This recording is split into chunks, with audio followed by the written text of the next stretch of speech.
This is the magical world of our elites, people who've never had to worry about how illegal immigrants might affect their kids' schools, or the crime rate in their gated neighborhoods, or the social cohesion of their communities, because they're insulated from all of that. Instead, they repeat diversity is our strength 3 times like a spell and assume the best will happen. The rest of us, as the former president noted, can shut up and say thank you. So how exactly is this faith-based immigration policy working out so far? Well, let's see. We watched dreamers blockade Disneyland. We watched them harass lawmakers outside their homes to demand an amnesty that they have no legal right to. That's ominous enough. But there are other signs. Here's one. Linda Sarsour. She's a professional activist. She's the child of Palestinian immigrants. You would think that she'd be grateful for the opportunities this country has given her family, especially considering where they came from. But no. Linda Sarsour is not grateful. She hates our country and the people who founded it. During a demonstration yesterday in Washington, Sarsour denounced America and then went on to attack Senate Minority Leader Chuck Schumer for the color of his skin. Watch this. I'm talking to Chuck Schumer, who's also from Brooklyn. I'm tired of white men negotiating on the backs of people of color and communities like ours. But I also remember that I live in a country that was founded on the extermination of indigenous people. You have a in the highest office of this land, who is running ICE, which has always been a rogue agency, but now they're acting like the Gestapo, going and picking up people in the middle of the night. Notice the cheers from the crowd. A lot of people agree with Linda Sarsour, and that should make you nervous. We've invited millions and millions of people into this country in recent years. There are now more immigrants in America right now than at any time in the history of the country. Is America more united than ever before? Is it stronger? Please. It's just the opposite, and everyone knows it. Maybe that's because our elites welcome immigrants by telling them how horrible America is and how bigoted its native population. Our immigrants believe that. Why wouldn't they? It's not their fault, it's ours. We're creating a lot of Linda Sarsours. This is a recipe for civil war. Diverse countries need a reason to stick together. They don't do it organically. Our elites ought to be staying up late, night after night, every night, trying to figure out what that reason is. Why should we hang together? A shared language, a shared culture, a shared set of core beliefs? Pick one. Our ruling class rejects all of those. Just shut up and say thank you. That's their answer. It won't end well. Ivan Sanchez is a Democratic congressional candidate in Texas for the 7th District there, and he joins us tonight. Mr. Sanchez, thanks for coming on. Thank you so much, Mr. Tucker, for allowing us to practice democracy and allowing the other side of the aisle to say a few words. Oh, amen. We do every night, and I believe in that with total sincerity. I want to hear people I disagree with. That's right, the American dream. Thank you. But maybe we'll agree on this. Tell me your response when you hear a child of immigrants say to a room full of people here illegally, immigrants, this country was founded on the extermination of indigenous peoples. Does that bother you? Well, I believe we're a country of immigrants, right? Everyone from all over the world came here and are still coming here. But right. We did, in a sense, force ourselves in to create now the greatest country that the world has ever seen. But I guess, well, we're not. I'm not an immigrant. You're probably not an immigrant either. We're not all immigrants, but there are a lot of immigrants here. I agree, and I think a lot of them. Oh, you are? Okay, great. Well, I think a lot of immigrants are good people, actually. But I think it's really important that they become part of this country. And in order to do that, you have to love the country. Does it bother you when someone that immigrants listen to, like Linda Sarsour, says this is a bad country run by racists, and its history is inherently racist? This country is built on murdering people. Do you believe that? I think they're just a little bit frustrating about the lack of representation much in Congress or our legislators. My friend, I am basically a dreamer with papers. I was brought to this country at 6 years old through absolutely no fault of my own.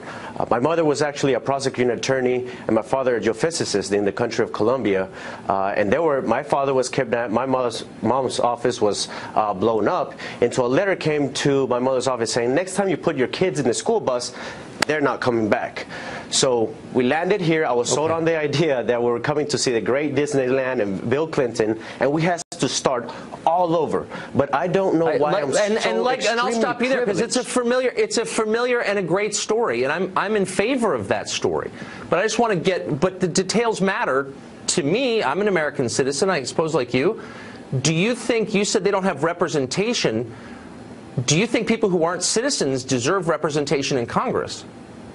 I think they're humans, and everybody deserves the respect and dignity. Definitely. I have no idea why. That wasn't my question. So privileged to have that paper. Do people? Wait, hold on. Do people who are not American citizens deserve to be represented in the Congress of the United States? You suggested they were. They deserve a voice. This clear. They deserve a voice. They deserve a voice. I think even if why would they deserve a voice in the Congress? Okay, even if I'm not asking Reagan. He's not here. Okay, hold on. I'm just asking you.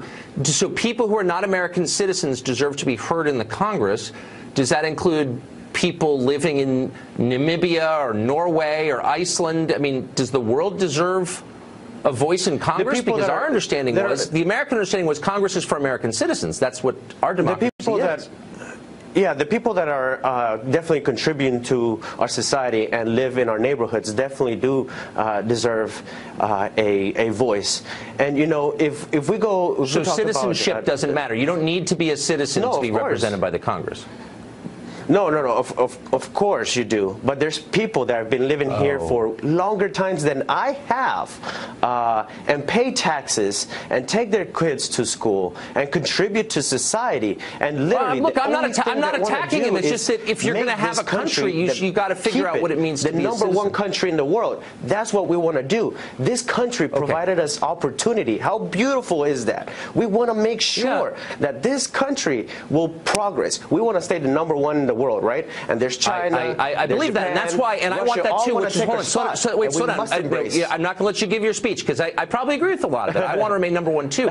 That's why I want to ask you these two questions before we, as Americans, let people become citizens and vote in our elections and get represented in that Congress. Should we ask them to agree with what's in the Constitution and speak English? Yeah, the thing is that the last immigration policy we had is older than the internet or computers. It's very outdated. If you want to legally immigrate from Mexico or from India, the wait is 25 years old. We're almost out of time, so I'm really going to press you, Ivan. Hold on. I want to press you to answer my question, which is, should we ask that immigrants, before they become citizens, speak English well and agree with the Constitution? I agree that they need to learn the language like I have, right? Yes. And of course, follow the law. But at times, just like my mother, right? She came here to the United States all of a sudden. A lot of people cannot wait 25 years to immigrate. So their life depends on it. They don't want to wait 25 years, but it's not really up to them. Is it up to them? If your family is under, they can't. If their family's life is endangered, would you wait? Oh, but people's lives are in danger around the world, and I feel sorry for them, but why does that mean they have a right to live in my country? Well, the country was found on immigration, and no, it wasn't. Actually, I mean, let's have a. It wasn't founded as a haven for the rest of the world. Whatever the poem says, that's not true. So, but I'm just saying, where did they get that right? Why do they have a right to move here if their lives are in danger? Well, we're the most caring nation in the world, right?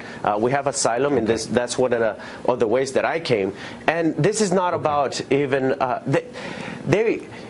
deporting these people would hurt our economy significantly. I mean, only deporting the dreamers, we would spend about $60 billion. That's outside the look. That's a whole nother debate, and I don't know if you're prepared for that. But I mean, thanks a lot for coming on. I appreciate it. Thank you. Thank you for having me. Thanks. Victor Davis Hanson is a fellow at the Hoover Institution, a professor emeritus of classics at California State University at Fresno, and he joins us tonight. Professor, thanks for coming on. Thank you for having me, Tucker. So my concern is, how does a country of 320 million people who don't have much in common with each other hang together? And what's the answer to that? Well, we have to have a common set of values. We have to share in the Constitution, and we're a great experiment. It's never been tried before or after the founding of the United States. We're a multiracial society, but we have one common culture. So our appearance, our superficial appearance, has to be incidental to our character. It's not essential. So if we all start going into tribal cliques, then there is no unification. That's what's happening now. And I felt bad for your guests, but my gosh, it's not just the Trump miracle that's giving empowerment to the working entry-level classes. It's also a radical curtailment in illegal immigration. So for the first time, unemployment may be in peacetime below 4%. And employers have to compete now. They've got to go to the barrio. They've got to go to the inner city. They've got to go to red state poor whites. And they say, you're the only game in town. And they have leverage, and that's why wages are going up after a decade. Yeah, maybe we'll do something to improve the schools when we have to, when we can't just import a new labor force from abroad and outsource that there. But why would our elites, because what you said is so sensible and obvious, I think, to anyone who thinks about it, if you have a country divided by tribe, it's going to be at war with itself. Why are our elites encouraging that, which they are? Well, you had a perfect example in your entry-level remarks, because Ms. Sarsour represents the identity politics left, where she wants a demographic that she, in this Manichaean way, think it's white or non-white. It's almost like we have to have DNA badges. And then she's going to be the collective representative of all the oppressed non-white people for her careerist purposes. And then I admire George W. Bush, but he inadvertently got himself into a situation where he's a spokesman for cheap labor. So he goes overseas and violates Churchill's dictum, you never criticize the incumbent president when you're on foreign soil. And then he says, we need cheap labor. And you think, well, who needs cheap labor? And then he says something that's very tragic. He says, we need people to pick cotton in 105-degree weather. And I'm thinking, cotton picking has been mechanized for 50 years, and mechanization is increasing as illegal immigration decreases. And that was the argument, Tucker, of the 19th century slave owner that said, we need people from Africa to pick cotton in 100-degree weather. It's not a good argument. It's not ethically on the right side of history. No, our ruling class hasn't updated its perceptions in a few decades. Professor, thanks for joining us tonight.